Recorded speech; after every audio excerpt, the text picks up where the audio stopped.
बिस्मिल्लाहिर्रहमानिर्रहीम। अस्सलाम वालेकुम नाज़रीन, मैं हूं अहमद फ़वाद और आप देखते हैं मुझे मेरे यूट्यूब चैनल और फेसबुक पेज पर।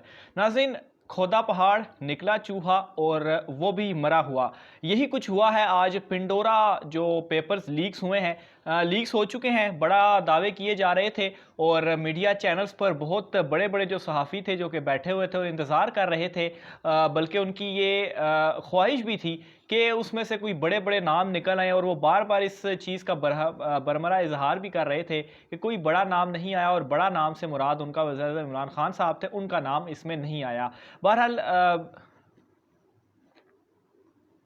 बिस्मिल्लाहिर्रहमानिर्रहीम। अस्सलाम वालेकुम नाज़रीन, मैं हूं अहमद फ़वाद और आप देखते हैं मुझे मेरे यूट्यूब चैनल और फेसबुक पेज पर।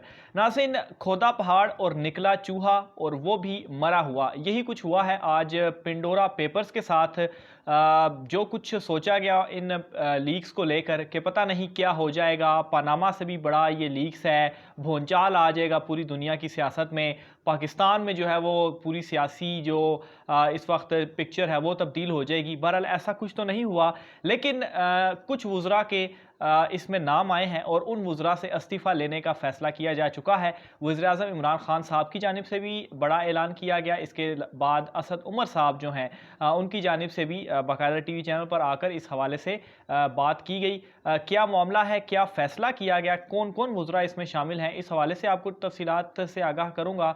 और दूसरे नंबर पर नवाज़ शरीफ के हवाले से है, नवाज़ शरीफ का भी इसमें नाम है, नवाज़ शरीफ का इसमें किस तरह से नाम है, इस हवाले से भी तफ़सीलात आपको बताऊँगा।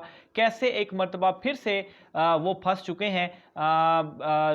जिस तरह से कल से ये खबरें, ख़ास तौर पर एहसन इकबाल साहब जो हैं, वो जब ये पिंडोरा जो पेपर्स थे, ये इनकी अभी खबरें ही चल रही थी, तो वो कहते हैं इमरान खान साहब से कि आप इस्तीफ़ा दें क्योंकि आपका इसमें नाम आ रहा है, हालांकि ये लीक्स अभी हुई नहीं थी। तो अभी वो क्या कहेंगे कि नवाज़ शरीफ का भी इसमें नाम आ रहा है, और किस तरह से नाम आ रहा है ये भी मैं आपको तफ़सीलात बताऊँगा। और यही एहसन इकबाल थे कि जब पनामा पेपर्स आए थे तब तो उन्होंने डिमांड नहीं किया था नवाज़ शरीफ से, तो ये खैर इनके दोहरे मयार हैं। बाकी मीडिया का भी अपना दोहरे, बड़े बड़े जो एंकर्स हैं उनके अपने भी इसी तरह के मामलात हैं। बहरहाल उस हवाले से भी तफ़सीलात आपको बताता हूँ। सबसे पहले तो मैं वो नाम कुछ आपके सामने, बड़े बड़े नाम आपके सामने मैं रख देता हूँ, क्योंकि ऑब्वियसली बहुत सारे नाम हैं, लेकिन बड़े नाम जो कि वफाकी वुज़रा हैं, जिसमें मुस्लिम लीग नून के भी कुछ लोग शामिल हैं और बड़े जर्नेल भी इसमें शामिल हैं, उनके नाम मैं आपके सामने रखता हूँ। तो सबसे पहला नाम जो है वो शौकत तरीन है। शौकत तरीन साहब इस वक्त पीटीआई गवर्नमेंट के फाइनेंस मिनिस्टर हैं। फिर उसके बाद अली डार हैं। अली डार जो हैं वो बेटे हैं इसहाक डार के, और दामाद हैं नवाज़ शरीफ के, यानी कि नवाज़ शरीफ के बेटी के वो शोहर हैं अली डार। अच्छा, इसके बाद चौधरी मोनस इलाही, वो फेडरल मिनिस्टर हैं वाटर रिसोर्सेज के, ये इत्तेहादी हैं पाकिस्तान तहरीक इंसाफ के। फिर उसके बाद फैसल वावडा का नाम आता है, ये फार्मर मिनिस्टर थे जी वाटर रिसोर्सेज के। फिर उसके बाद जो है वो नाम आता है जी एक प्रॉपर्टी टाइकॉन के हैं या शुगर मिल्स वाले हैं, ये नवीद मुगीस शेख, नवीद मुगीस शेख साहब हैं, ये इनका नाम आ रहा है। फिर इसके बाद बशीर दाऊद, ये ट्रेडर है, इनका नाम आ रहा है। एहसन लतीफ़, ये general Khalid Maqbool sun in law हैं उनके। अच्छा, इसके अलावा नाजरीन जो मज़ीद नाम आ रहे हैं, आरिफ नकवी, इसके अलावा अलीम ख़ान, ये भी मिनिस्टर हैं, सीनियर मिनिस्टर इन पंजाब हैं। फिर इसके अलावा मिस ज़हरा तनवीर, इनका भी नाम आ रहा है। फिर इसके अलावा आरिफ साहब हैं कोई, ये भी बिजनेसमैन है, इनका भी नाम आ रहा है। फिर इसके अलावा शहनाज साजिद, इनका नाम आ रहा है। शर्जील मेमन, ये नाज़रीन पीपल्स पार्टी से इनका ताल्लुक़ है, फॉर्मर ये मिनिस्टर रहे हैं सिंध में। अच्छा, इसके अलावा शुएब शेख, वो जो स्कैंडल आपको याद होगा एग्जैक्ट वाला और बोल के ओनर हैं, इनका नाम भी आ रहा है। फिर अली जहांगीर सिद्दीकी हैं, इनका नाम आ रहा है। उमर एंड अहद खटक।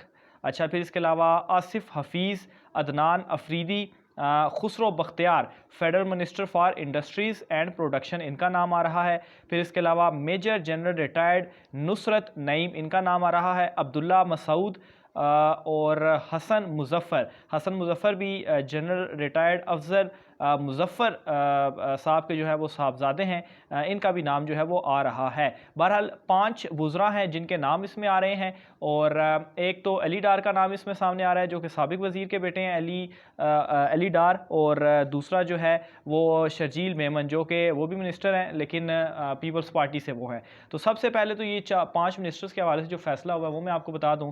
तो वज़ीर-ए-आज़म इमरान खान साहब ने एक ट्वीट की है, और उस ट्वीट में उन्होंने बाकायदा तौर पर ये कह दिया है कि जो जो भी इसमें शामिल हैं उनके ख़िलाफ़ तहकीकात होंगी, और इसके अलावा इस हवाले से असद उमर और शहबाज गिल ने भी कहा है कि जो जो इसमें शामिल हैं उनके ख़िलाफ़ तहकीकात होंगी, और तहकीकात के बाद अगर कोई चीज़ उनके ऊपर साबित होती है वाकई वो गिल्टी होते हैं तो ऑब्वियसली लॉ के मुताबिक उनको सज़ा दी जाएगी, और इसके बाद ऑब्वियसली वो फिर कैबिनेट का हिस्सा भी नहीं रहेंगे, मिनिस्टर भी नहीं रहेंगे, और उससे भी उनसे इस्तीफ़ा लिया जाएगा। ऑब्वियसली अगर उनके ऊपर चीज़ें साबित हो जाती हैं तो गिल्टी हो जाते हैं वो, तो ऑब्वियसली ऑटोमेटिकली उनसे इस्तीफ़ा जो है वो लिया जाएगा। अब वज़ीर-ए-आज़म इमरान खान साहब की जानिब से एग्जैक्ट ट्वीट क्या की गई है वो मैं आपके सामने रखता हूँ। My government will investigate all our citizen mentioned in the Pandora papers, and if any wrongdoing is established, we will take appropriate action. I call on the international community to treat this grave injustice as similar to the climate change crisis. अच्छा, तो ये इमरान खान साहब की tweet थी कि obviously वो अपने उनकी जो गवर्नमेंट है वो एक्शन लेगी, और जिन जिन के भी इनमें नाम है, ना सिर्फ उनके वज़रा बल्कि ओवरऑल जिन जिन के भी नाम है उनके ख़िलाफ़ इस पर जो है वो एक्शन होगा अगर उनकी कोई रॉन्ग डूइंग हुई, और एक्शन ये होगा कि अगर उनके वज़रा भी इसमें शामिल हुए तो उनसे इस्तीफ़ा ले लिया जाएगा। अब यहाँ पर नाज़रीन 2 वज़रा ने अपनी क्लैरिफिकेशन दे दी है।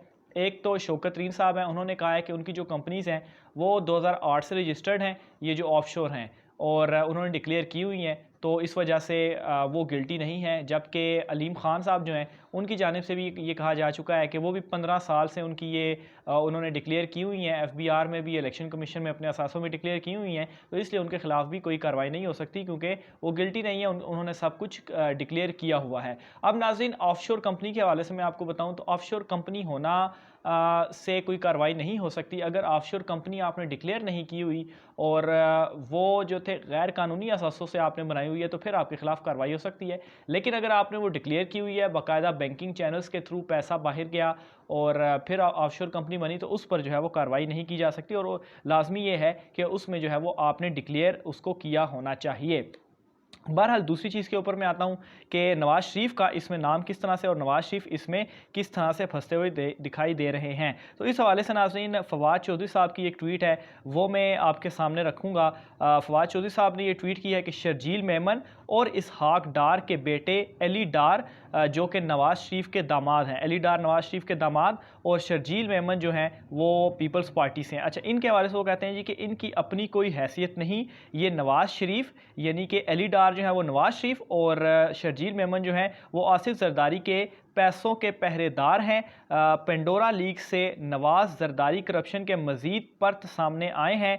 कौम से पहले पनामा और अब पेंडोरा में इनके चेहरों से नकाब उतरता देखा। यानी कि वो इनडायरेक्टली ये बात कर रहे हैं, इल्ज़ाम भी खैर वो लगा रहे हैं कि असल में ये जो अली डार हैं और शर्जील मेमन हैं इनकी अपनी कोई हैसियत नहीं है, ना ही इनका ये अपना पैसा है जो कि ऑफशोर कंपनियों वाला है। ये सारा नवाज और जरदारी का है और ये उसके एक किस्म के फ्रंट मैन हैं और पहरा दे रहे हैं। और इसमें नवाज शरीफ और आसिफ जरदारी दोनों एक मरतबा फिर से बेनकाब हुए हैं। पहले पनामा में वो बेनकाब हुए और अब पिंडोरा में भी वो बेनकाब हुए। इसके अलावा नाज़रीन एक और खौफनाक खबर मैं आपको देता चलूँ कि जुनैद सफदर के हवाले से भी खबर सामने आई है कि 5 कंपनियां उनके नाम भी हैं इस ऑफशोर में। मरियम नवाज या जो बहुत बड़ी जो है वो बनती थी, तो इवन के पूरी मुस्लिम लीग नून जो कि कल तक ये कह रही थी कि इमरान खान साहब का नाम आ रहा है तो वो इस्तीफ़ा दे दें, तो आज शर्म से डूब मरने का उनके लिए मकाम है। अच्छा, एक और ट्वीट जो फवाद चौधरी करते हैं कि अली डार जो नवाज शरीफ के दामाद हैं इनके नाम ऑफशोर कंपनी के बाद अब नई इतलात ये हैं कि मरियम नवाज के बेटे जुनैद सफदर के नाम पर भी 5 ऑफशोर कंपनियां हैं। इस खानदान को कितना पैसा चाहिए?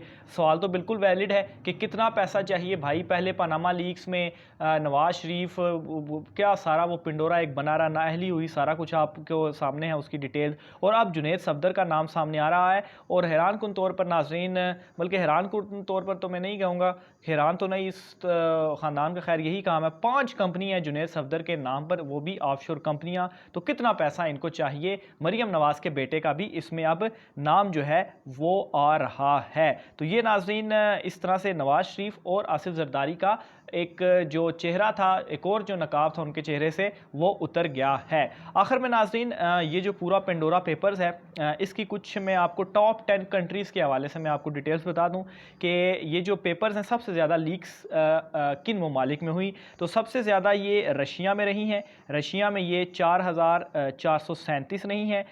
फिर उसके बाद अर्जेंटीना है, अर्जेंटीना में 2521, चाइना में 2382, ब्राज़ील है, ब्राज़ील में 1897 है। फिर इसी तरह करते करते ये 10 तक जाती हैं। लेकिन इन टॉप 10 में पाकिस्तानियों के टॉप 10 में पाकिस्तान का नाम नहीं आता। यानी कि कोई कहा जा रहा था कि कोई 700 जो हैं वो ये पेपर्स हैं जो कि जिनमें पाकिस्तानियों के नाम हैं। तो जो इसमें लास्ट कंट्री है उसके 658 हैं। तो इसमें पाकिस्तानियों के बहुत जो है वो कम नाम हैं। बहरहाल उसके बावजूद भी ये जो वुज़रा हैं इनके हवाले से एक बहुत बड़ा फ़ैसला हुआ जो कि मैंने तफ़सीलात आपके सामने रखी हैं, और किस तरह से नवाज़ ज़रदारी का चेहरा इसमें दोबारा बेनकाब हुआ है। और आखिर में आपके साथ ये शेयर करता चलूँ कि मैं भी चूँकि TV चैनल्स पे मुख्तलिफ जो है वो बड़े जो सहाफ़ी हैं उनको देख भी रहा था, मुख्तलिफ एंकरों को भी देख रहा था, तो तमाम के मुँह लटके हुए थे। ख़ास तौर पर वो आप जानते ही हैं, खैर उनके मैं नाम क्या लूँ, जियो न्यूज़ के कुछ जो है वो लोग हैं, उनके भी जो है वो मुँह बड़े लटके हुए थे कि कोई बड़ा नाम इसमें सामने नहीं आया। और उन्होंने कहा भी कि कोई बड़ा नाम सामने नहीं आया, और बड़े नाम से मुराद उनका ये था कि इमरान खान साहब का नाम क्यों नहीं आया। वो ये एक्सपेक्ट कर रहे थे कि इमरान खान साहब का भी नाम आएगा और वो फिर से उनको जो है वो गंदा करेंगे और उछालेंगे फजूल में, जिस तरह से कल से हो रहा है। ज़मान पार्क के हवाले से चीज़ें सामने आई, ARY पे स्टोरी चली कि वहाँ पर उनका भी नाम अच्छा, पहले स्टोरी चली कि उनका भी नाम आ रहा है, फिर उसके बाद स्टोरी चली ARY पे कि ज़मान पार्क में एक 2 घर हैं जो कि एक ही एड्रेस के उससे जो है वो रजिस्टर है। तो बहरहाल ज़मान पार्क के हवाले से कोई चीज़ सामने आई ही नहीं। तो ये एक और प्रोपेगेंडा था जो कल से किया जा रहा था और अब बेनकाब हुआ है। आपने अपनी कमेंट का राय का इज़हार कमेंट बॉक्स में लाजमी करना है कि ये जो नाम आपके सामने आए हैं इस हवाले से आप क्या जो है वो देखते हैं। तमाम तर चीज़ों को कमेंट बॉक्स में ज़रूर अपनी राय लिखिएगा। आज की व्लॉग से इतना ही, मुझे इजाज़त दीजिए। अल्लाह हाफ़िज़।